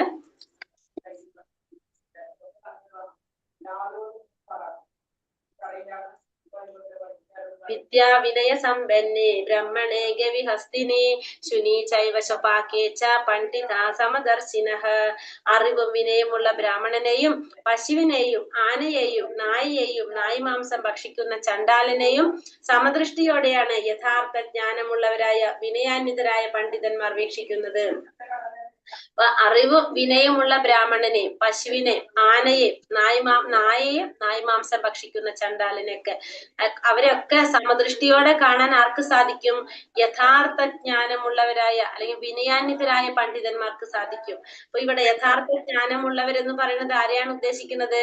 ഭഗവാനെ കുറിച്ചുള്ള ജ്ഞാനം നേടിയവര്. കാരണം അവർക്ക് അറിയാൻ സാധിക്കും ഈ ബ്രാഹ്മണന്റെ ഉള്ളിലും പശുവിന്റെ ഉള്ളിലും ആനയുടെ ഉള്ളിലും എല്ലാം ഇരിക്കുന്ന ജീവാത്മാവ് എങ്ങനെയാണ്. ആ ജീവാത്മാവ് ഇന്ന് ഇപ്പൊ ബ്രാഹ്മണന്റെ ഉള്ളിൽ ഇരിക്കുന്നുണ്ടാവും, നാളെ എന്താണ് ശരീരം കൊണ്ടാണ് എല്ലാവരും വ്യത്യസ്തരായിട്ടുള്ളത് അല്ലെ. എല്ലാവരുടെ ഉള്ളിലും എന്തുണ്ട്? ആത്മാവുണ്ട്. പരമാത്മാ രൂപത്തില് ഭഗവാൻ ഇരിക്കുന്നുണ്ട്. എല്ലാവരുടെ ഉള്ളിൽ ആരുണ്ട്? പരമാത്മാ രൂപത്തില് ഭഗവാൻ. പക്ഷെ ഈ ശരീരം കൊണ്ടാണ് നമ്മളൊക്കെ വ്യത്യസ്തരായിട്ടുള്ളത്. കാരണം എന്താണ്? എല്ലാവരും ഭഗവാന്റെ അംശം തന്നെയാണ്. ഇപ്പൊ ഇന്ന് ബ്രാഹ്മണന്റെ ഉള്ളിൽ ഇരിക്കുന്ന ആത്മാവ് നാളെ ഈ ശരീരത്തിന്റെ കവറിങ് മാറിക്കൊണ്ടിരിക്കും. ഇന്ന് ബ്രാഹ്മണന്റെ ശരീരത്തിലാണ്, ഒരു മനുഷ്യന്റെ ശരീരത്തിന്റെ ഉള്ളിലാണ്, മനുഷ്യന്റെ രൂപത്തിലാണ് ആരിയിരിക്കുന്നത്, ഇവിടെ ജീവാത്മാവ് ഇരിക്കുന്നത്. നാളെ ചിലപ്പോ പശുവിന്റെ ആയിരിക്കാം, മറ്റന്നാൾ ചിലപ്പോ ആനയുടെ ആയിരിക്കും. ഇത് ആർക്കറിയാം? പണ്ഡിതന്മാർക്ക് അറിയാൻ സാധിക്കും. നമ്മൾ ചെയ്യുന്ന കർമ്മത്തിന്റെ അടിസ്ഥാനത്തിലാണ് നമുക്ക് ബ്രാഹ്മണന്റെ ശരീരം കിട്ടുന്നതും പശുവിന്റെ ശരീരം കിട്ടുന്നതും ആനയുടെ ശരീരം കിട്ടുന്നതെന്നും ആർക്കറിയാൻ സാധിക്കും? ജ്ഞാനമുള്ള വിനയാന്വിതരായ പണ്ഡിതന്മാർക്ക് അറിയാൻ സാധിക്കും. അപ്പൊ അവരതുകൊണ്ട് തന്നെ ഈ ആനയെയും നായ്മാംസം ഭക്ഷിക്കുന്ന ചണ്ടാലനെയും ബ്രാഹ്മണനെയും എല്ലാം സമദൃഷ്ടിയോടെയാണ് കാണുന്നത്. എന്തുകൊണ്ടാണ് കാണുന്നത്? അവർക്കറിയാം ഇന്ന് ഇപ്പൊ ഞാൻ ബ്രാഹ്മണനാണെങ്കിൽ നാളെ ഞാൻ ചിലപ്പോ ആനയായിരിക്കാം, പശുവായിരിക്കാം എന്നാർക്കറിയാം? ഈ പണ്ഡിതൻ അറിയാനായിട്ട് സാധിക്കും. അതുകൊണ്ട് എല്ലാവരെയും സമഭാവനയോടെ കാണാൻ ആർക്ക് സാധിക്കും? ആ പണ്ഡിതന്മാർക്ക് സാധിക്കും. പണ്ഡിതൻ എന്ന് പറയുന്നത് ഭഗവാനെ കുറിച്ചുള്ള ജ്ഞാനം നേടിയിട്ടുള്ള അങ്ങനെയുള്ളവർക്ക് അറിയാൻ സാധിക്കുമെന്നാണ് ഇവിടെ പറയുന്നത്. മനസ്സിലായോ? മനസ്സിലായി. അറിവിനുള്ള അപ്പൊ നമ്മളിനി ആരെ കണ്ടാലും നമുക്ക് എന്ത് മനസ്സിലാക്കണം? ചിലപ്പോ ഇന്നലെ നമ്മൾ ഇതിലേതോ ആയിരുന്നു, നാളെ നമ്മൾ ഇതിലേക്ക് പോകാൻ സാധ്യതയുണ്ട്. പിന്നെ അത് മാത്രല്ല, എല്ലാവരുടെ ഉള്ളിലും ആരുണ്ട്? പരമാത്മാ രൂപത്തിൽ ഭഗവാനുണ്ട്. എല്ലാവരും ഭഗവാന്റെ അംശമാണ്. അതുകൊണ്ട് എല്ലാവരും സമഭാവനയോടെ കാണാനായിട്ട് നമ്മൾ ശ്രമിക്കണം എന്നാണ് ഇവിടെ. അത് കാണുന്നത് ആരാണ്? നമ്മളെ പോലുള്ളവരെല്ലാം പണ്ഡിതന്മാർക്ക് അറിയാൻ സാധിക്കുന്ന പറയുന്നത്. നമുക്ക് പക്ഷെ പറ്റില്ല. നമ്മളിപ്പോ ഒരു പട്ടിയെ കണ്ടു കഴിഞ്ഞാൽ നമ്മൾ അവിടെ നിന്ന് ഓടും അല്ലെ, നമ്മൾ മാറും. നമുക്കത് പറ്റില്ല. പക്ഷെ അങ്ങനെയാണ് കാണേണ്ടതെന്നാണ്. അങ്ങനെ യഥാർത്ഥ ജ്ഞാനമുള്ളവരായിട്ടുള്ള വിനയാനിതന്മാരായിട്ട് പണ്ഡിതന്മാര് വീക്ഷിക്കുന്നത് അങ്ങനെയാണ്. നാപ്രഹൃഷേത് പ്രിയം പ്രാപ്യ നോതി ചേത് പ്രാപ്യ ചാപ്രിയം സ്ഥിരബുദ്ധീര സമ്മൂഢോ ബ്രഹ്മവിദ് ബ്രഹ്മണി സ്ഥിതഃ. ആനന്ദത്തിൽ ആഹ്ലാദിക്കുകയോ ആനന്ദകരമല്ലാത്തവയിൽ ദുഃഖാവിഷ്ടനാവുകയോ ചെയ്യാതെ സ്ഥിരബുദ്ധിയോടെ അസംഭ്രാന്തനായി ദൈവശാസ്ത്രജ്ഞാനിയായി ജീവിക്കുന്നവൻ ഭൗതികത്തിന് അതീതൻ തന്നെ. അപ്പൊ ആനന്ദത്തിൽ ആഹ്ലാദിക്കുകയോ ആനന്ദം വരുമ്പോ ആനന്ദകരമല്ലാത്ത ദുഃഖവിഷ്ടനാവുകയോ ചെയ്യാതെ, പിന്നെ ആനന്ദകരമല്ലാത്തതിൽ ആനന്ദമില്ലാത്ത അവസ്ഥകൾ, നമുക്ക് ദുഃഖം വരുന്ന സമയത്തോ നമ്മള് ദുഃഖാവിഷ്ടനാവുക. രണ്ടും ചെയ്യുക. സന്തോഷം വരുമ്പോ കൂടുതൽ സന്തോഷിക്കുക, ദുഃഖം വരുമ്പോ കൂടുതൽ ദുഃഖിക്കുക. അങ്ങനെ ചെയ്യാതെ സ്ഥിരബുദ്ധിയോടെ അസംഭ്രാന്തനായി, സംഭ്രാന്തി ഇല്ലാതെ ദൈവശാസ്ത്രജ്ഞാനിയായിട്ട് ജീവിക്കുന്നവനാണ് ആര്? ഭൗതികത്തിന് അതീതനായ വ്യക്തി. ഭൗതികത്തിന് അതീതനാവാന്ന് വെച്ചാല് എവിടേക്ക് കടന്നു? ഭൗതികതയിൽ നിന്ന് ആത്മീയത്തിലേക്ക് കടന്നു. അതാണ് ഭൗതികത്തിന് അതീതനാവാന്ന് പറഞ്ഞു. അപ്പൊ സന്തോഷം വരുമ്പോ കൂടുതൽ സന്തോഷിക്കുന്നില്ല, ദുഃഖം വരുമ്പോ കൂടുതൽ ദുഃഖിക്കുന്നില്ല. അങ്ങനെ അസ്ഥിര ബുദ്ധിയോടെ അസംഭ്രാന്തനായിട്ട് ദൈവശാസ്ത്രജ്ഞാനിയായിട്ട് ജീവിക്കുന്നവനാണ് ആര്? ഭൗതികത്തിന് അതീതനായ. യേ ഹി സംസ്പർശജ ഭോഗ ദുഃഖയോനേയ ഏവത്തെ ആദ്യന്തവന്ത കൗന്ദേയ നാതേ ശൂരമതേ മുദഃ. ബുദ്ധിമാൻ ഭൗതിക ഇന്ദ്രിയങ്ങളുമായുള്ള ബന്ധം മൂലം ഉണ്ടാകുന്ന ദുഃഖങ്ങളിൽ പങ്കുകൊള്ളാറില്ല. അല്ലയോ കുന്തിപുത്ര, ഭൗതിക സുഖങ്ങൾക്ക് ആദിയും അവസാനവും ഉള്ളത് കൊണ്ട് അവയിൽ ഒരിക്കലും ബുദ്ധിമാന്മാർ സന്തോഷം കൊള്ളുന്നില്ല. അപ്പൊ ബുദ്ധിമാന്മാര് ഒരിക്കലും എങ്ങനെയാണ് ഭൗതികമായ ഇന്ദ്രിയങ്ങൾ കൊണ്ടുണ്ടാകുന്ന ഇന്ദ്രിയങ്ങളുമായുള്ള ബന്ധം മൂലമുണ്ടാകുന്ന ദുഃഖങ്ങളില് ബുദ്ധിമാന്മാര് എന്ത് ചെയ്യാറില്ല, പങ്കുകൊള്ളാറില്ല. കാരണം അവർക്ക് എന്തറിയാം, നമുക്കറിയാം അല്ലെ, ഭഗവാൻ പറഞ്ഞിട്ടുണ്ട് രണ്ടാമത്തെ അധ്യായത്തിൽ അർജുനനോട്. കാരണം സുഖവും ദുഃഖവും ഇതൊക്കെ എങ്ങനെയാണ് മാറി മറിഞ്ഞുകൊണ്ടിരിക്കുന്ന കാര്യങ്ങളാണ്. അപ്പൊ ബുദ്ധിമാന്മാർക്കറിയാം സ്ഥിരമായിട്ട് സുഖം ഉണ്ടാവില്ല ഒരാൾക്ക്, സ്ഥിരമായിട്ട് ദുഃഖം ഉണ്ടാവില്ല എന്ന്. അപ്പൊ അത് കാരണം കൊണ്ട് ബുദ്ധിമാന്മാര് ഈ ഭൗതികമായിട്ടുള്ള ഇന്ദ്രിയങ്ങൾ മൂലം ഉണ്ടാകുന്ന ദുഃഖങ്ങളിൽ അധികം പങ്കുകൊള്ളാറില്ല. കാരണം അവർക്കറിയാം ഭൗതിക സുഖങ്ങൾക്ക് ആദിയും അവസാനവും ഉള്ളത് കൊണ്ട് അവയിൽ ഒരിക്കലും ബുദ്ധിമാന്മാർ സന്തോഷം കൊള്ളാറില്ല. കാരണം ദുഃഖവും സുഖവും രണ്ടും വന്നുകൊണ്ടിരിക്കുന്നുള്ളത്, അതിന് ആദ്യം അവസാനം ഉണ്ട് എന്നാർക്കറിയാം, ബുദ്ധിമാന്മാർക്കറിയാം. അതുകൊണ്ട് അവർ അതിലൊരിക്കലും സന്തോഷം കൊള്ളാറില്ല എന്നാണ് ഇവിടെ പറയുന്നത്. പിന്നെ നമ്മുടെ ഭൗതികമായ ഇന്ദ്രിയങ്ങൾ കൊണ്ട് നമുക്ക് ഉണ്ടാകുന്ന ദുഃഖങ്ങളെ കുറിച്ചാണ് ഇവിടെ പറയുന്നത്. നമ്മുടെ 5 ഇന്ദ്രിയങ്ങൾ ഏതൊക്കെയാണ്? നമ്മുടെ 5 ഇന്ദ്രിയങ്ങള്, ബുദ്ധി, 5 ഇന്ദ്രിയങ്ങൾ ഏതൊക്കെയാ? നമ്മുടെ കണ്ണ്, മൂക്ക്, വായ, വായ, ചെവി, ചെവി, നാക്ക്, ത്വക്ക്. കണ്ണ്, മൂക്ക്, നാക്ക്, ത്വക്ക്. കണ്ണ്, മൂക്ക്, നാക്ക്, ത്വക്ക്, ചെവി. അല്ല വായില്ല. കണ്ണ്, നാക്ക്, ചെവി, ത്വക്ക്, മൂക്ക്, പിന്നെ ത്വക്ക്. ത്വക്ക്. 5 അല്ലേ?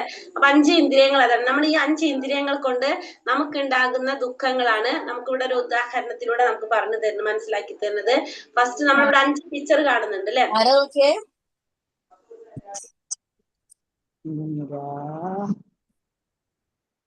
5 പിക്ചർ നമുക്കിവിടെ കാണുന്നുണ്ട്. അപ്പൊ 5 പിക്ചറില് ഫസ്റ്റത്തത് നമ്മൾ ഏതാ കാണുന്നത്? അത് ഈയാമ്പാറ്റാണ്. ഈയാമ്പാറ്റ എന്ന് വെച്ചാൽ മനസ്സിലായോ എല്ലാവർക്കും?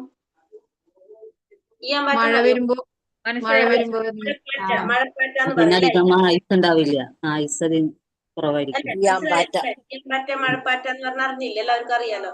അപ്പൊ നമ്മളെ കണ്ണ് എന്ന് പറഞ്ഞ ഇന്ദ്രിയത്തിന്റെ ആകർഷണം കൊണ്ട് ആ ഈയാമ്പാറ്റയ്ക്ക് ഉണ്ടാകുന്ന അപകടത്തെ കുറിച്ചാണ് പറയുന്നത്. നമ്മുടെ ഭൗതികമായ ഇന്ദ്രിയങ്ങൾ കൊണ്ട് നമുക്ക് ഉണ്ടാകാവുന്ന ദുഃഖങ്ങൾ പറയുന്നതാണ് കണ്ണ് എന്ന് പറഞ്ഞ ഇന്ദ്രിയം. അപ്പൊ ഈയാമ്പാറ്റയ്ക്ക് എന്താണ്? വെളിച്ചം ഭയങ്കര ഇഷ്ടമാണ്. വെളിച്ചം വന്നാൽ വെളിച്ചത്തിന്റെ അടുത്തേക്ക് അതിങ്ങനെ പറന്നു വരും. അപ്പൊ തീ കത്തിക്കൊണ്ടിരിക്കുമ്പോ ആ തീ കാണുമ്പോ എന്താണ്? ആ ഈയാമ്പാറ്റ കണ്ണിന്റെ ആകർഷണമാണ്. അപ്പൊ ഈ ഈയാമ്പാറ്റ എന്ത് ചെയ്യും? ആ തീയിന്റെ അടുത്തേക്ക് വരും. അപ്പൊ എന്താ സംഭവിക്കുക? ആ തീയിൽ അത് ചുട്ടു ചാമ്പലായിട്ട് പോകും. അത് എന്തിന്റെ കൊണ്ടുണ്ടായതാണ്? കണ്ണിന്റെ ആകർഷണം കൊണ്ടാണ് അതിന് ആ ദുഃഖം അവിടെ വരുന്നത്. അപകടം സംഭവിക്കുന്നത് എങ്ങനെയാണ്? ആ കണ്ണ് എന്ന് പറഞ്ഞ ഇന്ദ്രിയത്തിന്റെ ആകർഷണം കൊണ്ടാണ് ഈയാമ്പാറ്റയ്ക്ക് അവിടെ എന്ത് വരുന്നത്? അപകടം വരുന്നത്. അപ്പൊ അതാണ് ഒന്നാമത്തെ ഇന്ദ്രിയത്തിന്റെ നമുക്ക് ഉണ്ടാകുന്ന അപകടം നമ്മൾ പറഞ്ഞത്. രണ്ടാമത്തത് മാനിനെ കാണുന്നുണ്ട് അവിടെ ഇല്ലേ? ഒരു മാനിനെ കാണുന്നുണ്ടല്ലോ. അപ്പൊ നമ്മുടെ ചെവി എന്ന ഇന്ദ്രിയം കൊണ്ട് ഉണ്ടാകുന്ന അപകടം, അതിനെ കുറിച്ച് പറയാണ്.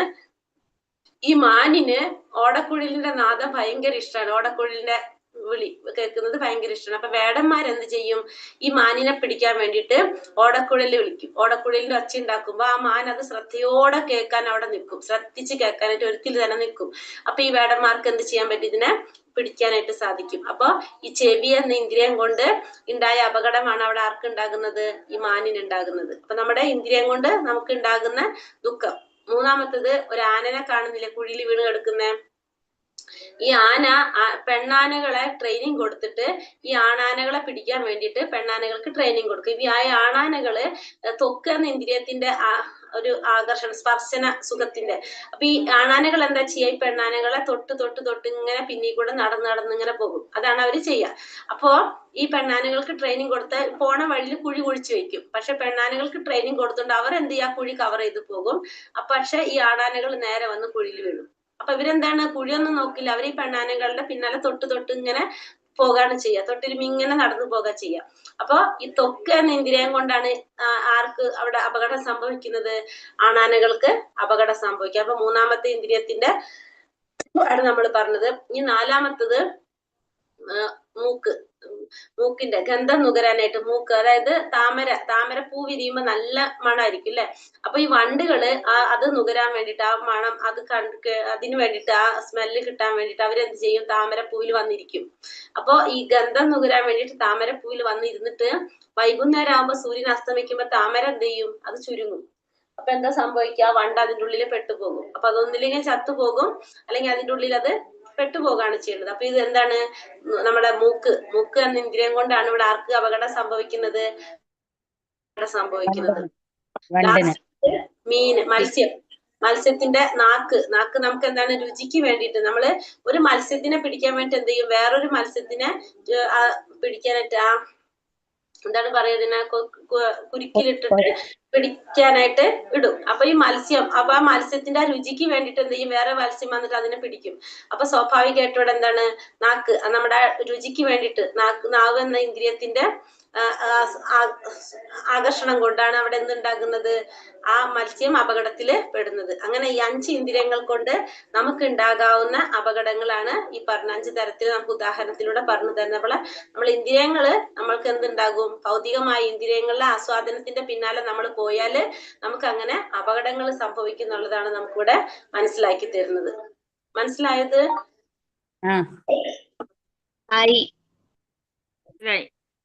ലഭന്തെ ബ്രഹ്മനിർവാണം മൃഷയാ ക്ഷീണ കൽമഷഃ ചിന്നത്വൈതയതാത്മാന സർവഭൂതാഹിതേരതഃ.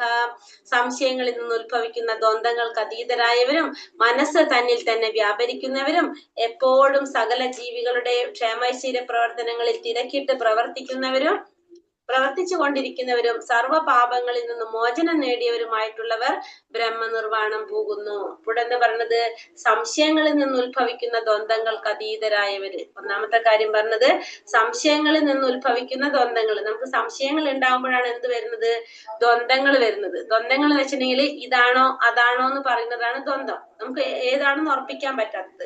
അപ്പൊ സംശയങ്ങൾ വരുമ്പോഴാണ് ഇതാണോ ശരി അതാണോ ശരി നമ്മൾ ചിന്തിക്കുക. അപ്പൊ അതിൽ നിന്ന് ഉണ്ടാകുന്ന ദ്വന്ദ്ങ്ങൾക്ക് അതീതരാവുക. അപ്പൊ ആ ദ്വന്ദ്ങ്ങളൊന്നും ഇല്ലാത്ത അവസ്ഥ. നമുക്കൊരു പെർഫെക്റ്റ് ആൻസർ കിട്ടി അവിടെ. മനസ്സ് തന്നിൽ തന്നെ വ്യാപരിപ്പിക്കുക.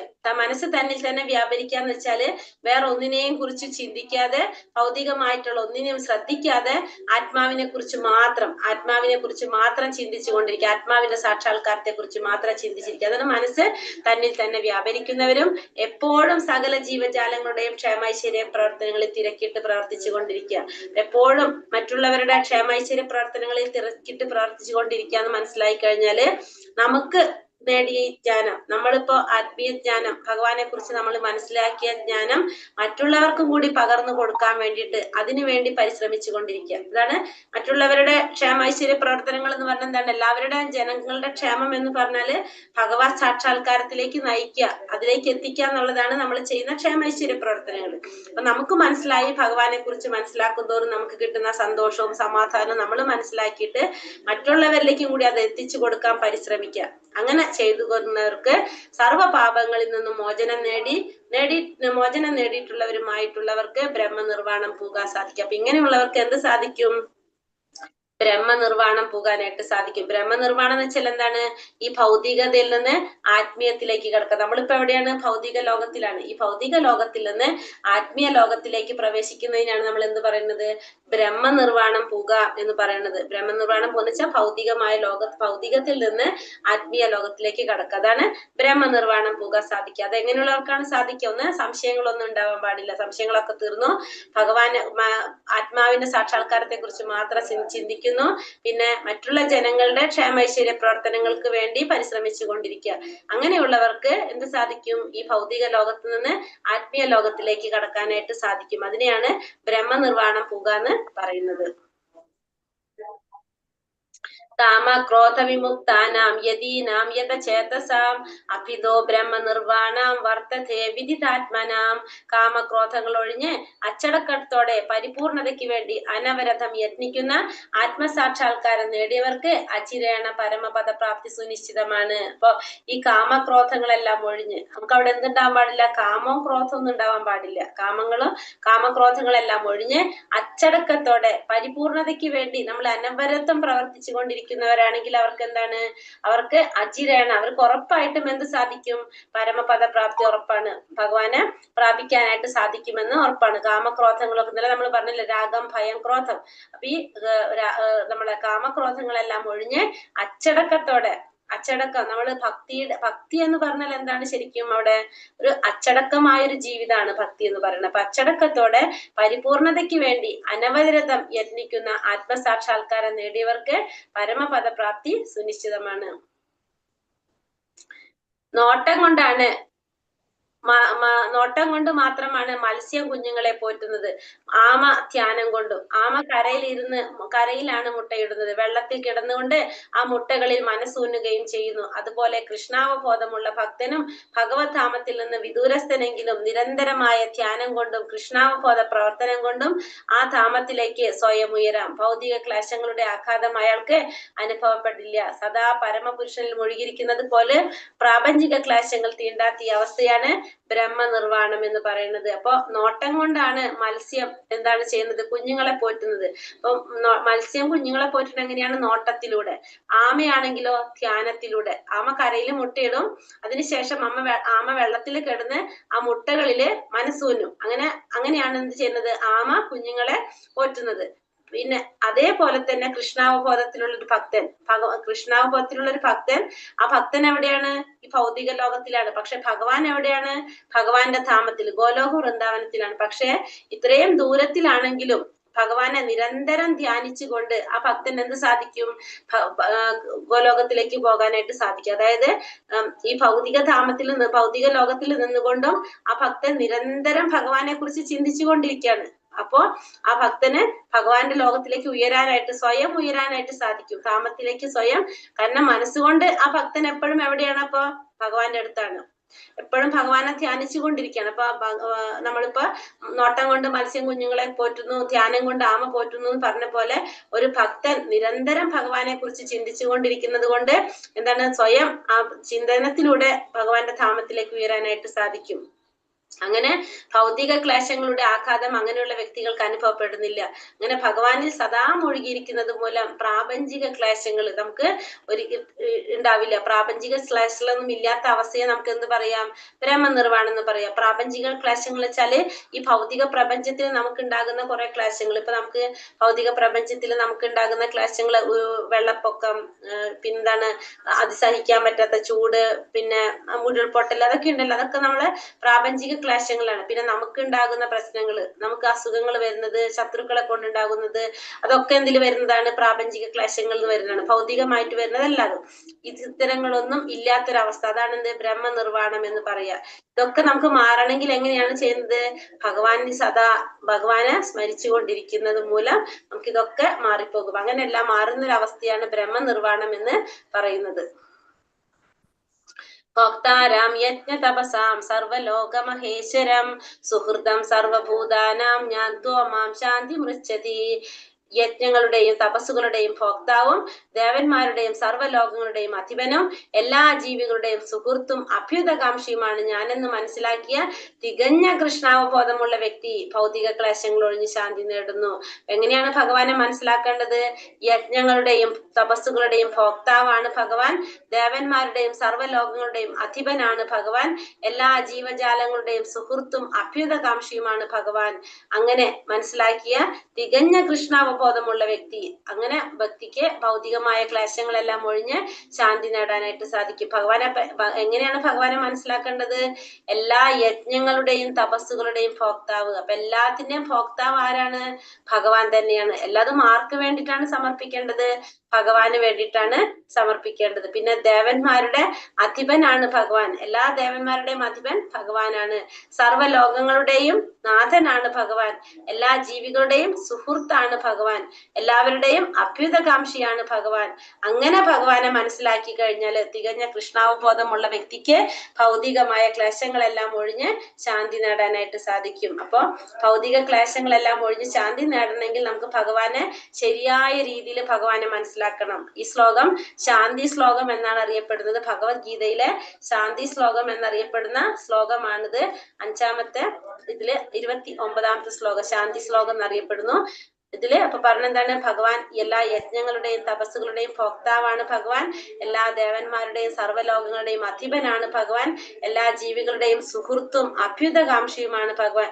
സുഹൃതം സർവഭൂതാനാം എന്ന് പറയുന്നത്, സുഹൃതം എല്ലാവരുടെയും ആരാണ്, സുഹൃത്താണ് ഭഗവാൻ, അഭ്യുതകാംക്ഷിയുമാണ് ഭഗവാൻ എന്ന് മനസ്സിലാക്കിയ തികഞ്ഞ കൃഷ്ണാവബോധമുള്ള വ്യക്തി ഭൗതിക ക്ലേശങ്ങളെല്ലാം ഒഴിഞ്ഞ് ശാന്തി നേടുന്നു എന്നാണ് പറയുന്നത്. അപ്പൊ ഭഗവാൻ ആരാണ് ഇവിടെ?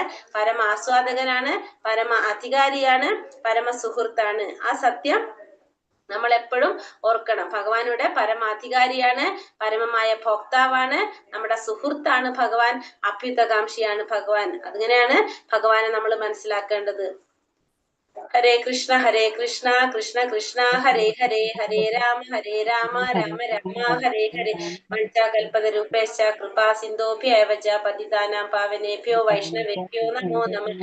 അനന്തകോടി വൈഷ്ണവൃന്ദി കി ജയ്, ശ്രീല പ്രഭുപാദ് കി ജയ്, ഗുരുദേവ് കി ജയ്, നിത്തായ് ഗൗര ബ്രഹ്മാനന്ദേ. ഹരി ഹരി ബോൽ. ഹരേ കൃഷ്ണ. എല്ലാവർക്കും നന്ദി. ഹരേ കൃഷ്ണ. ഹരേ കൃഷ്ണ എന്ന് പറഞ്ഞതിൽ എന്തെങ്കിലും സംശയം ഉണ്ടോ? ക്വസ്റ്റ്യൻ ആൻസർ നോക്കുമ്പോ നമുക്ക് നോക്കി പോവാം.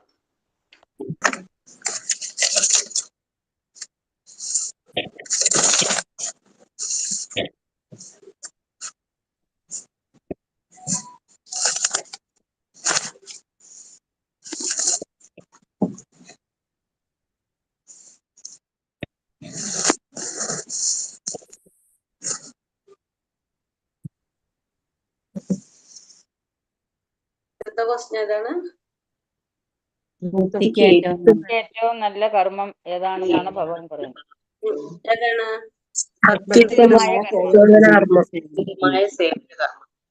ഭക്തിയുടെ സേവനം ചെയ്യാന്നുള്ളത് അല്ലെ. ഒരു സന്യാസി എങ്ങനെയുള്ള ആളായിരിക്കണം എന്നാണ് ഭഗവാൻ പറയുന്നത്? കർമ്മഫലങ്ങൾ ആഗ്രഹിക്കുകയോ ആളാണ് സന്യാസി എന്ന് പറയുന്നത്. ഭക്തിയുടെ സേവനം ചെയ്യുന്നവരുടെ സ്ഥിതിയെ ശ്ലോകം 10 എങ്ങനെ ഉപമിച്ചിരിക്കുന്നത്?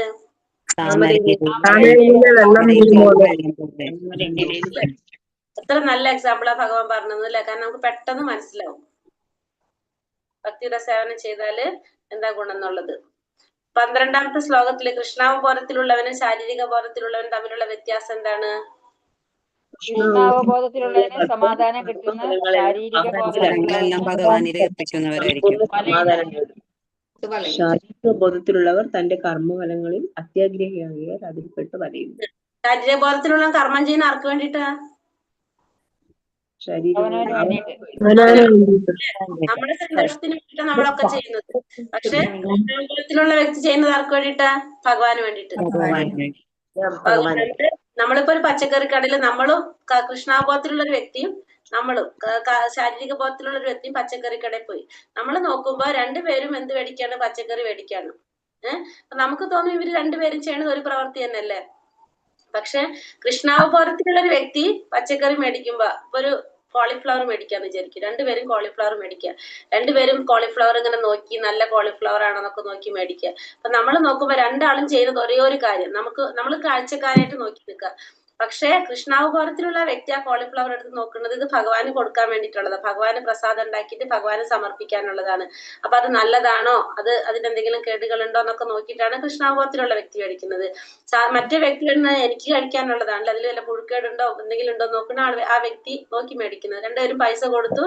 പക്ഷെ രണ്ടുപേരും അത് വീട്ടിൽ ചെന്നിട്ട് ഉണ്ടാക്കുമ്പോ മറ്റേ വ്യക്തി ചിന്തിക്കുന്നതാണ് ഞാനെന്ന് അതില് മസാലയൊക്കെ ഇട്ടിട്ട് ഫ്രൈ ചെയ്ത് ഞാൻ കഴിക്കുന്നു വിചാരിക്കും. മറ്റേ വ്യക്തി കൃഷ്ണാവബോധത്തിലുള്ള വ്യക്തി എന്ന് വിചാരിക്കും ഞാൻ ഇന്നത് ഫ്രൈ ചെയ്ത് ഭഗവാന് സമർപ്പിക്കും. അപ്പൊ രണ്ടുപേരും നമ്മളെ കാഴ്ചയിൽ രണ്ടുപേരും ചെയ്യുന്നത് ഒരേ കാര്യം തന്നെയാണ്.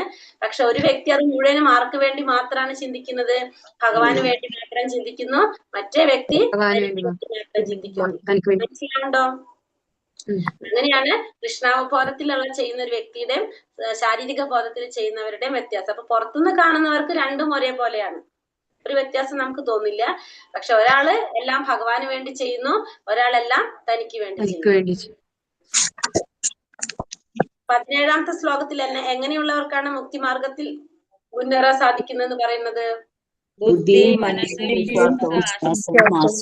പരമ്പരയിൽ ഉറപ്പിക്കുന്നവർക്കാണ് പരിപൂർണ്ണ ജ്ഞാനത്താൽ സംശയങ്ങൾ സാധിക്കൂല്ലേ? മനസ്സ്, ബുദ്ധി, ബുദ്ധി തദ്ബുദ്ധയ തദാത്മാന തന്നിഷ്ഠ തത്പരായണ. ബുദ്ധി, മനസ്സ്, വിശ്വാസം, ആശ്രയം അല്ലെ?